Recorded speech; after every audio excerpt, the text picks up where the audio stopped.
how does manual testing fit with DevOps?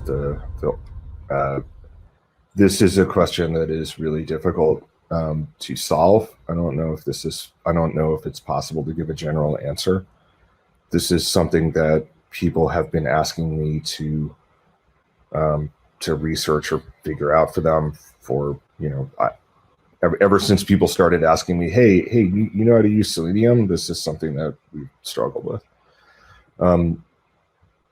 I think the best general answer I can give is that all of the tooling and automation, including cloud services, which are, a huge part of being able to automate all of this stuff, all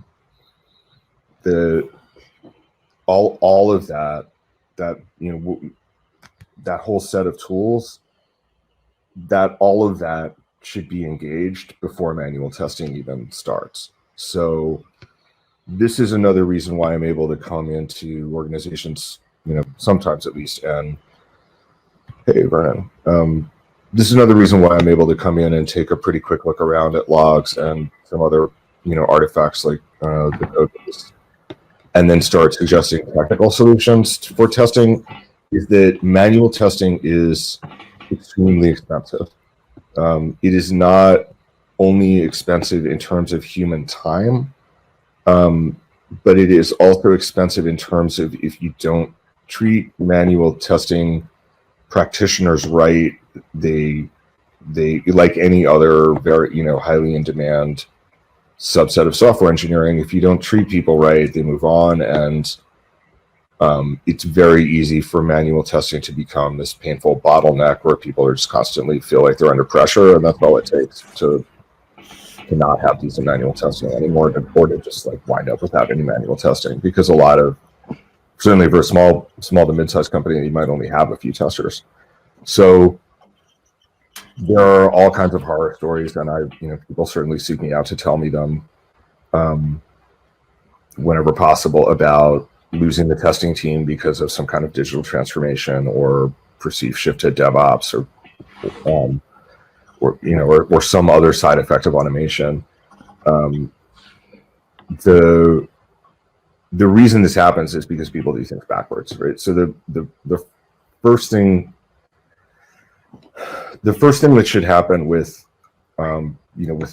automation at all, in my opinion, is that the time that it takes to test the releases should be constantly going down. And it's great to have the book Accelerate exist now, because Accelerate actually goes into case studies about how people have tracked and measured over time their throughput. And throughput is very much about being able to test the release.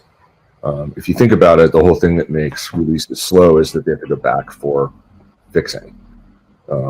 Anyone can write code and put it into the release pipeline. It's being able to write code, put it in the release pipeline, and not immediately have it trigger a bunch of flags is, manual or not, is difficult. So the whole point of, and remember what I said earlier, that like ops performs a lot of the same kind of testing we do, and in smaller organizations, take Flickr for instance, where DevOps again was coined, sort of, but close enough. Take Flickr, where Flickr didn't really have a testing organization, so a lot of the testing was done by ops. So when you talk about DevOps cooperation, a lot of what you're talking about there is allowing ops to come in, and remember, by ops we're talking about John Allspaw, right? I mean, so this is not just like putting in Nagios. This is like applying of a lot of what's now the current sort of accepted theory in DevOps when it comes to things like Accelerate and the DevOps handbooks and the Phoenix project, things like that.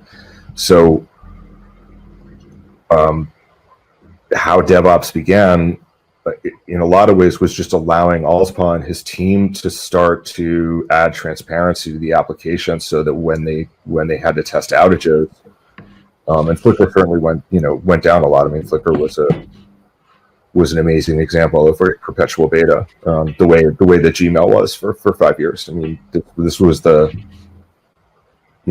high time of perpetual beta. So ops had a lot of work to test in production and figure things out. And so basically, I mean, that I've stayed too long on this question probably, but like that spirit of cooperation, that spirit of like, the reason we're cooperating is so I can like help you recover from your failures in dev faster, or your failures in product faster.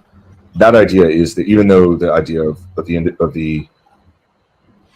independent testing organization is not so much there from the beginning, the sentiment that the whole reason that we're automating and trying to talk to each other more is so that we can debug faster and get releases out more reliably, that is there from the beginning. So it may be worth it to go back and look at some of what Balspaw and Paul Hammond and some of the other Flickr people were writing at that time.